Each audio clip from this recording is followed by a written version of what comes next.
आहोत अनुजा इन्स्टिट्यूटमध्ये।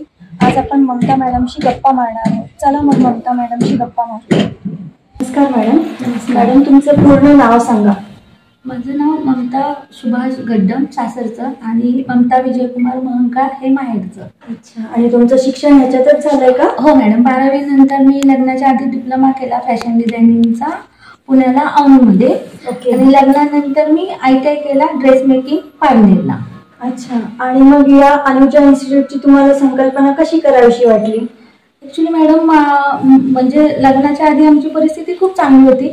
लग्न झाल्यानंतर काही जबाबदारी अंगावर पडल्या आणि माझ्या वडिलांचं गारमेंट होतं फॅशन डिझायनिंगचं, टेलरिंगचं वगैरे। तर त्यांची इच्छा होती की 4 मुलींपैकी एकीने तरी आपला बिझनेस सांभाळला पाहिजे। भावाने त्याच्यासाठी मला सपोर्ट केला आणि मग जबाबदारी अंगावर पडल्यानंतर मला कळायला लागलं की आपण 2 पैसे करणं खूप गरजेचं आहे, कारण परिस्थिती आपल्याला सगळं काही शिकवते। बरोबर।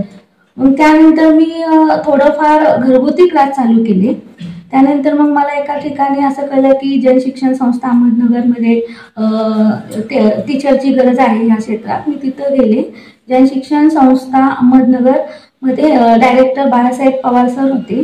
त्यांनी माझा इंटरव्ह्यू घेतला आणि त्यांनी मला जॉब ऑफर केली। मग तिथं मी 2007 पासून कार्यरत म्हणजे शिक्षिका म्हणून करत होते। मग करता करता मला असं वाटलं की माझ्यासारखे खूप जण आहेत की ज्यांना कामाची गरज आहे, पैशाची गरज आहे, कारण एज्युकेशन जरी झालं तरी जॉब भेटत नाही। बरोबर, आणि हीच परिस्थिती आहे। हो, एज्युकेशन जरी किती हाय एज्युकेशन असलं तरी जॉब वगैरे नाहीये। मग कमी शिकलेल्यांना पण काहीतरी फायदा व्हायला पाहिजे। मग तिथून मला थोडंसं डोक्यात आले की आपण महिलांसाठी काहीतरी करायला पाहिजे, कारण चूल आणि मूल हे सगळंच करतात। बरोबर, त्याच्या पलीकडे जाऊन म्हणजे आपण ह्या समाजाचं काहीतरी द्यायला लागतो। त्या उद्देशाने माझ्या डोक्यात आलं की आपण काहीतरी करून महिलांना रोजगार मिळवून द्या। त्यामुळे मी अनुजा इन्स्टिट्यूटची स्थापना 22 जानेवारी 2016 ला केली। 2016, ओके। आणि आता तुम्ही इथे काय काय शिकवता?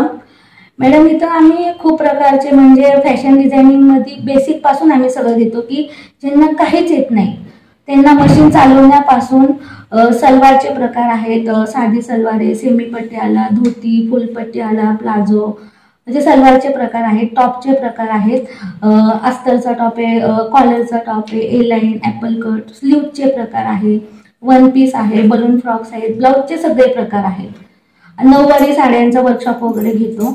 म्हणजे काही कोर्स माझ्याकडे फ्री आहेत आणि काही चार्जेस आहेत, पण कमी चार्जेस आहेत। अच्छा, आणि हे सगळं जे आहे ते गव्हर्नमेंटच्या अंडर येतं का? हो, सगळं जे आहे मी ह्याच्या आधी पण गव्हर्नमेंटच्या अंडरच काम करत होते, पण मी सॅलरी बेसवर काम करत होते आणि त्यांच्या सपोर्टनेच आज मला कुठेतरी संकल्पना सुचली की अनुजा इन्स्टिट्यूटची मी स्थापना करावी। म्हणून मग मी आता स्वतःच अनुजा स्किल डेव्हलपमेंट म्हणून आता मी 6 महिने झाले मी त्याची स्थापना केली आहे। तुमच्याकडे आता किती महिला आहेत? आता माझ्याकडे 120 महिला आहेत। आणि तुमचे टायमिंग काय आहे? मॅडम टायमिंग माझं सकाळी 10 ते संध्याकाळी 6 पर्यंत। 2 तासाचे बॅचेस असतात। पर बॅचला 30 विद्यार्थी असतात। अच्छा, आणि या सगळ्या आता तुमची बॅच चालू आहे का इथे? हो, आता बॅच चालू आहे। आलेले सगळे विद्यार्थी सकाळी 10 ते 12च्या बॅचचे विद्यार्थी आहेत। आणि हे आता फुल ट्रेन झालेले आहेत का? हो, 2 महिने झाले क्लास सुरू होऊन, तर ज्यांना काही येत नव्हतं तिथून त्यांचं बऱ्यापैकी ट्रेन झालेलं आहे। क्लास कालावधी काय असतो, म्हणजे किती महिन्याचा कोर्स असतो? कालावधी हा 5 महिन्याचा असतो। अच्छा, म्हणजे गव्हर्नमेंटनेच करून आम्हाला तसं। आणि आता तुम्ही स्टार्ट केलेलं कधी आहे?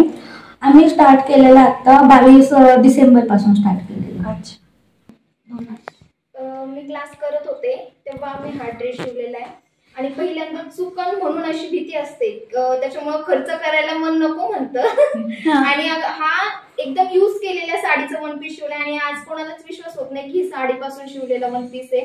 याच्यामध्ये स्लीव्ज आहेत, अम्ब्रेला स्लीव्ज, बाहीला डिझाईन आहे, कट स्लीव्ज म्हणतात, पूर्ण घेरही अगदी सुंदर आहे आणि हा मी शिकत असताना शिवलेला आहे, असं मला आज बघितलं की विश्वास होत नाही, पण हा सगळ्यांना खूप आवडला। आणि या 1 पीस बघितल्यानंतर मला बऱ्याचशा ऑर्डरही आल्या आणि त्याही अगदी जुन्या साड्या आहेत आणि आता साड्या वापरायला नको म्हणता, मग त्याचा असं नवीन रियूज करता येतो म्हणून माझ्याकडे हा बघून भरपूर ऑर्डर आला.